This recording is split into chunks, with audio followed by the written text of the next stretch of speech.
In the safety of his vault, Vainqueur Knightsbane took a handful of coins from his hoard and showered his niece with them. He had allowed his niece to rest on his hoard, until its warmth helped her forget her captivity at the hands of the bat beast. Yet, in spite of his best efforts, she remained quiet and slightly scared of the outside. "Uncle," Jolie finally asked him. "Do I have a birth defect?" "Of course not," Vainqueur reassured her. "You are almost as perfect as me. But Dad died, and they hurt me." Unfortunately for her uncle, Jolie may be young, she was also smart for her age. Her lost horn would constantly reminded her of her imprisonment. "You always told me pain was a birth defect." "Because you were too young for the truth," Vainqueur said, having himself only learned about this shameful secret of dragonkind recently. He could no longer spare her feelings. Pain and death, Vainqueur struggled to find the right words, to deliver the terrible truth. Pain and death are not birth defects. Every dragon suffers from them. Jolie's eyes morphed into the purest expression of dread and horror. While she understood the truth deep down, to hear it from her beloved uncle must have shaken her to the core. "Even you?" "Even," Vainqueur's voice broke. "Even I?" The revelation scared her even more of the outside. "Jolie, through my journeys, I learned that true confidence is not being ignorant of death," Vainqueur told her, trying to cheer his niece up. "True awesomeness is being me, fighting to the bitter end because I know that despite the risks, I will always prevail. Because I am me. Even death bows before my strength, wealth, and peerless genius. So if I grow strong and big and rich like you, I can overcome death." Jolie's head perked up. "Exactly," Vainqueur encouraged her. "But you cannot become as amazing as me if you stay at home all day. You have to grow fat on cattle, cultivate the best minions, destroy your enemies, and get rewarded for it with wealth. That is the dragon way to happiness." His words lit up the fires of enthusiasm in his niece's eyes. His vault's doorbell echoed through its walls, Vainqueur grumbling as he opened the large door. He found Nightkia waiting in front. "Is Jolie?" Vainqueur began to close the door before she could finish, intent on keeping her out. But unfortunately, his niece had heard the voice. "Kia!" She immediately rose up to welcome her perverse excuse of a minion, forcing her uncle to keep the gates open. "I'm so sorry," the knight apologized while hugging the dragonling, as if it would make up for her sin of minion incompetence. "I should have stayed with you all the time." "Did they cut off your horn?" "Yes, and they took my blood too. They tried to seal uncle in a bottle." The knight scratched Jolie behind the ear, the way Vainqueur often did. The sight made him envious, although he was too good to show it. "This is just the beginning," Nightkia said. "Once a farmer has its mind on something, it never stops." "You're not leaving again?" Jolie asked her minion. "No, this time I will stay with you constantly," Kia said, "at least until you have enough levels to defend yourself. I will train you until you become a paladin so unstoppable, that you will eat vampires for dinner." "Good, because if I find out if anyone hurt my niece again on your watch, there will be nothing left of you to breed," Vainqueur warned the manling, and he meant it. As for the fairies, the dragon could no longer ignore their schemes. Now was the time for action. Sitting on the back of his horse, backed by a legion of clerics, kobolds, and ghouls, Victor glanced at the barricaded house in front of him. It had taken most of the day and last night, but this was the last warehouse to raid. "Sir, what do we do?" Jules asked, glancing at the shut windows. "If she's not out in 5 minutes, break the door and kill them all," Victor told his troops. "No quarter." Fortunately, the door opened and Savariyus walked out. A dozen vampires followed her, their hands on the back of their heads. Charlene closed the procession. As Savariyus told them, the Nightblades had already turned her into a vampire. Her skin had turned dead white, her eyes crimson, and her body had slimmed considerably. She looked more attractive and confident, in a predatory kind of way. We'll find a way to cure you, Victor promised her, climbing down from his horse while carrying his bazooka. Cure what? Charlene replied. My newfound immortality. You're not mad about your current situation? No. Being a vampire is marvelous. She put her hands on her hips, flaunting her new figure. I feel so much healthier and stronger. I will have to hide from the sun when I run out of elixirs, but I will stay young forever. I no longer feel the ache in my back. Victor thought she would feel conflicted about losing her humanity, but she took it awfully well. Good to see you back then. And let me tell you, things will change, Charlene replied, her bloody eyes full of authority. When I find that traitor Croissant, I will suck him dry, and not in the way he thought I would. Victor had already planned to decide his fate with his sister after the current matter dealt with. Where is Émile Lavere? He asked the prisoners. Lucy's second-in-command was the last loose end he had to address. We trapped him in his coffin when he refused to surrender, the assassin replied. None of us here will fight for a dead woman. Shoot the coffin with arrows, check the corpse, then cremate it, Victor ordered Jules, the necromancer entering the house with an escort to do the deed. With Émile gone, they had defanged the guild's leadership in Murmurin. As for the minions, you have fought the law, Victor warned them. Caused us a lot of trouble, sowed chaos, and threatened the emperor's subjects. What do you have to say for yourself? We surrendered, a rogue said. Shouldn't you be a tiny bit merciful? I mean, Sav got away with it. Not really, Savaurius sighed. I condemned her to 5 years of community service, Victor said, and by that, he meant cook duties. And unlike you, she fully cooperated.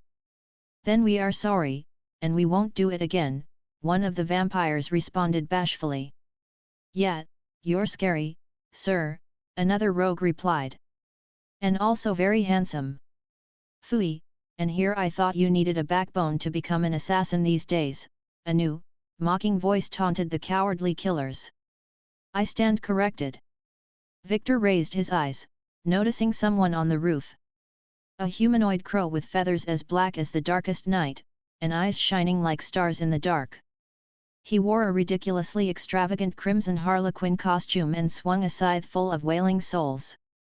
The way he hopped on the roof, he clearly delighted in his coyness, and somehow, watching him felt wrong.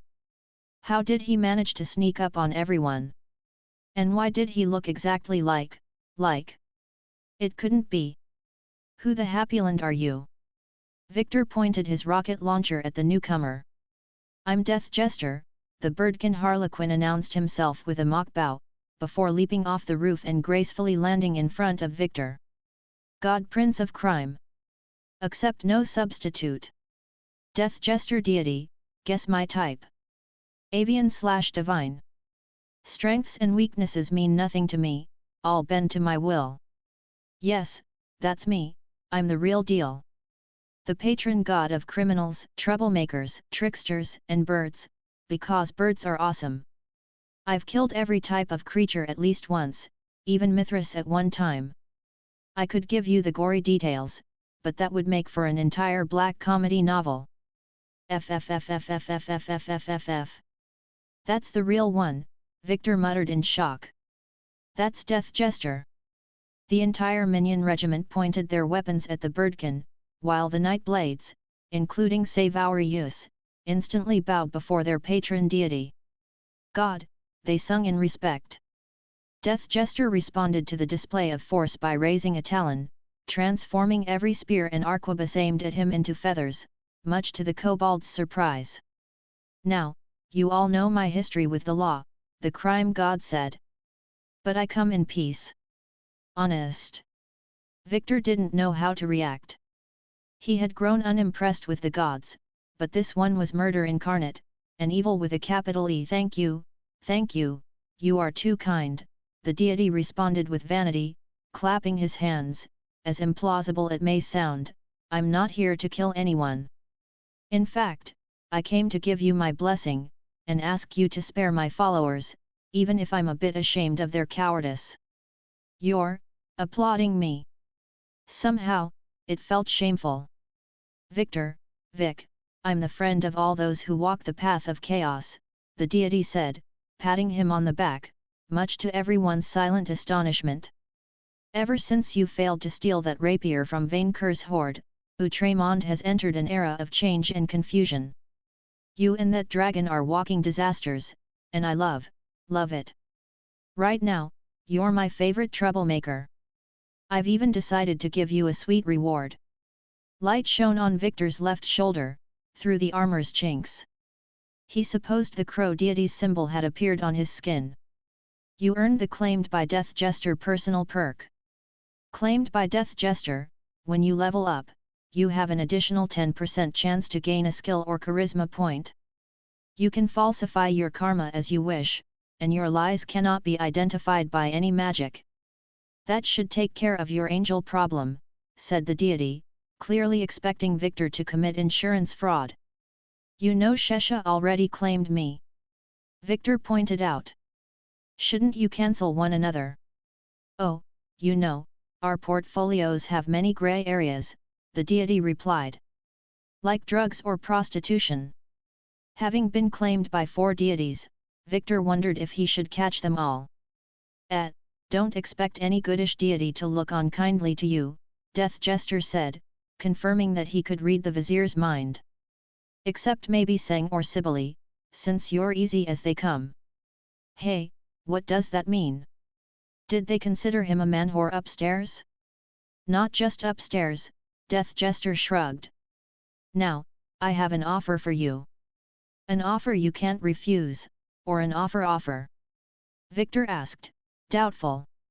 I had something fresh with the Nightblades, and with Lil Lucy gone, the organization will fall into disarray, the Harlequin replied while ignoring the question. And while I'm all for eras of strife, it will make law-loving Mithras happy, and his pleasure is my unhappiness. I also believe you have great potential as a villain, and not only because you followed one seminar. You want me to take over the Nightblades, the Grand Vizier guessed. Yes, but only if you spare my lovely assassins, the deity confirmed. Someone has to care for the dregs and outcasts of the world. So, do you want to become the Napoleon of crime, Vic? Frankly, if he had asked months ago when Savorius offered him control of a chapter, he would have refused. But now, Victor wasn't sure what to make of it. Controlling the Nightblades would help repurpose their vast resources to serve his and Vainqueur's interests, instead of the Farmers. He could reform the organization to make it something more productive than terrorists for hire. On the other hand, his karma would take another hit. I don't really feel like a villain, or someone walking the path of chaos, as you say, the Vizier argued. If anything, I'm the main reason why this country is semi-functional. You're in league with Happyland, you lead a nation of monsters, made necromancy a state-sponsored trade, you've ruthlessly hunted your own kind to protect a greedy, destructive dragon, should I go on? I did most of that for Vainqueur. I owe him my life. You didn't resist very hard even though he listens to you, and keyword is most. You're the one who allowed fiends to operate there, without Vainqueur's input. You're not evil, because only angels believe in absolutes, but you're not hero material either. Face it, Vic, deep down, you're a hoodlum, if the kind with vision and virtues. That's a nice sales pitch, Victor deadpanned. What next?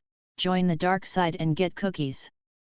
That's the thing you don't get yet, there are no sides, just whatever you want, Death Jester shrugged. So? Deal. Victor considered the deity's words until the answer became obvious. I accept. Glad to hear that, the god replied, before sliding a talon beneath his harlequin hat, and bringing out a letter. Also, if one day you wish to go beyond a mere seminar and further your education in overlordship, my pals and I have a whole curriculum for aspiring social climbers. Here's your invitation. Victor snatched the letter and examining it. The seal on the back represented a black lightning bolt, and someone had written the word Scholomance on the front. Remember, Vic, Death Jester said, ascending to the skies through a pillar of light. Lie all the time, cheat, steal, screw the law, and paladins too. That's the purpose of life. Screw in what way? Victor deadpanned. That's the spirit, my boy. And then the deity vanished before everyone's astonished eyes. Congratulations! For dismantling the Murmurin branch of the Nightblades through cleverness and cunning, reaping souls until you had your fill, and rescuing your master on horseback, you earned 3 levels in Grand Vizier, 2 levels in Reaper, 1 level in Assassin and 1 level in Chaos Rider. You earned the Fork-Tongued, Envious, and Soul Master 4 class perks. Plus 180 HP, plus 40 SP, plus 5 STR, plus 2 VIT, plus 10 Ski, plus 5 AGI, plus 5 Int, plus 8 Cha, plus 7 LCK Fork-Tongued, you gain a plus 5 bonus on charisma checks when you tell lies. Envious, technique, you can steal one positive ailment, such as regen or physical ward, from an enemy or ally and apply it to yourself. Soul Master 4, your knowledge of souls has opened you more paths to power than necromancy alone. You can now learn and use necromancy, rituals, and diabolism spells up to tier 4. Reaper levels now count as caster levels for the purpose of class restrictions, and if a class grants you a spell casting tier in your specialized schools of magic, they will stack with Soul Master 4. This replaces Necromancy 3. Congratulations! By gaining enough levels into specific classes, being chosen as the head of a criminal syndicate, and receiving the blessing of the god of crime, you can now combine Assassin and Grand Vizier into the prestigious Moriarty class. Moriarty, an emperor of crime, a diabolical mastermind manipulating entire countries from the shadows. Specialties: leadership, illusions, stealth, small weapons. Major growths in skill, intelligence, and charisma. Perks affected: is no good, blade stinger, fork-tongued. Well, he had work to do. At the first hour after dawn, Vainqueur had summoned almost all of his minions at the central square, to address the population. 4 things would change. Vainqueur observed the inhabitants of his city, who had all gathered to listen to his wise words, from the lowest slime to the tallest dwarf. He could smell their worries, their fear. They had had terrible nights and seen Manling Victor's own home go down in flames. They wanted reassurance. They would have their fill, and more. Citizens of Murmurin, Vainqueur cleared his throat, to begin his speech. Long you have feared the night. 4 days, vampire insurgents led by Lavere the Bat have waged war against my city. They have burned your houses, slaughtered my cattle, corrupted the hearts of old minions, and threatened even what I cherish most. The rebels have cowardly hidden in shadows, trying to divide you through fear, and mistrust. His eyes settled on Malphai the Fiend and Meal the Angel. The former remained in a wheelchair, although he had recovered a little, the latter had had her identity cleared up, thanks to Vainqueur's own genius and repentant Savoury-Youth's testimony. But now, both stood united against the true enemy. But the battle is over, the dragon rejoiced, raising his left hand and clenching it. The bat leader is dead by my flames, crushed like the vermin she was. As I speak, my forces, under the leadership of my Grand Vizier, are crushing the last pockets of resistance. For as long as you remain under my wing, all will fall before the Empire's might. The crowd immediately reacted with joy, enthusiasm, but all of it subdued. While the most zealous of his minions applauded, as usual, most worried that these attacks were but the beginning of a war. The tension remained palpable. Vainqueur decided to relieve it, by handing out honors to the minions he felt deserved them. Kobold Rangers, take a step forward. His oldest, most prized minions after Manling Victor gathered before him, bowing in line. They had covered themselves with glory in the darkest night, and today, he would reward them. When I found you, you were but kobolds, Vainqueur said. Yet I immediately saw the seeds of true minionship slumbering within you, ready to be unleashed. Now, you have grown in power, becoming the elite of my lackeys. You are everything a master could want from his servants." His minions shivered at his praise, bowing so deep that the dragon worried that they may break their backs. "As a reward for your long and dutiful service, I promote you to Knights of Vainqueur, and Defenders of the Nice," Vainqueur declared. "Thou shalt protect and guard one of my 3 greatest joys, my beautiful niece, Jolie. You shall defend her as you defended my gold, and prevail where Knight Kia proved herself lacking." "Your Majesty honors us," Red spoke for the entire team. All of them had tears in their eyes, although it must have been water condensation for the undead ones. "And we shall bring glory to you in return." "I know, minions. Now, kiss my ring." Vainqueur offered them his hand, which they all embraced. The dragon quickly moved on to the hero of the day. Alison the Dryad, stepped forward. The Dryad sheepishly approached. "Once I disdained you, for I did not consider you minion material. Too skinny, and he could not eat Rollo." In time, he had come to appreciate the golem's ability to supply him with food, enough to forgive this defect. "You have proven yourself worthy of my trust." The plantkin didn't find her words, too intimidated by the honor. "Okay, for your deeds against the insurgents, I now make you my new wizardry teacher. You shall assist Manling Victor in making me even more powerful. So, keep doing what I've been doing already." "Yes, but now your contribution is recognized," Vainqueur said, showcasing his generosity. "Now kiss my ring." After she did, albeit with less enthusiasm than the rangers, Vainqueur addressed the crowd again. "However, citizens, as a good dragon, I shall always tell the truth. The vampire insurgents were but the soldiers of a much older threat. The fairies. Fairies. The farmers. They're back." Vainqueur listened to the whispers of his lackeys, finding out that they feared his old rivals, as much as they respected dragons. Their ancestors had died at the hands of these creatures, or toiled as slaves. This time, however, they have gone too far. They spat at a volcano. To punctuate his declaration, Vainqueur let out a stream of fire at the skies, instantly silencing his adoring fans. "Minions, the fairies declared war on me," Vainqueur said, smoke coming out of his nostrils.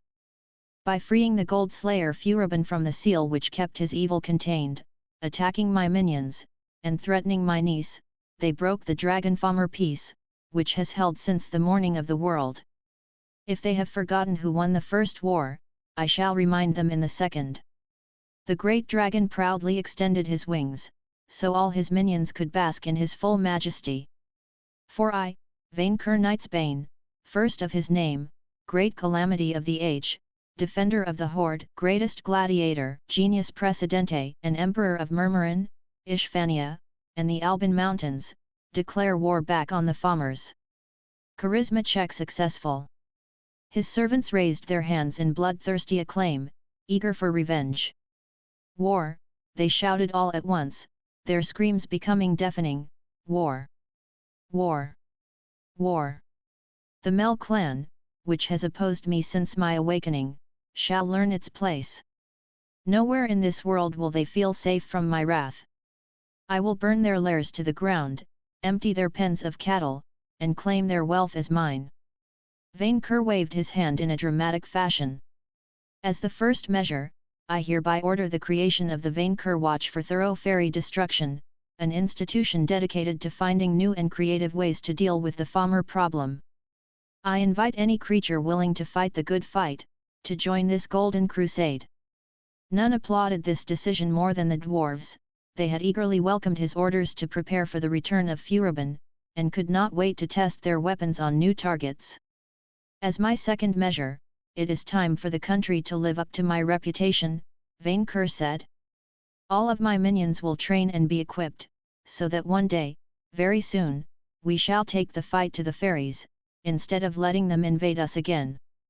I shall expand this empire beyond this city, across the sea and into the island of Pryden. Under my wings, we shall prevail." As his citizens applauded the declaration, Vainqueur abandoned himself to his imagination, thinking about the future. He already salivated at the thought of the vast treasures which the farmers would surely drop. He had much work to do, for the fairies were vicious. They had crafted golems that could challenge even him. They had modernized, as he did when he embraced the dragon system. He would have to modernize his empire too. While the growth of his hoard remained his priority, he would ensure that his empire grew stronger under his rule. While he had been content to let Manling Victor handle minion affairs, he would now provide direct guidance, until his dominion had grown tenfold. And one day, very soon, he would conquer even the moon.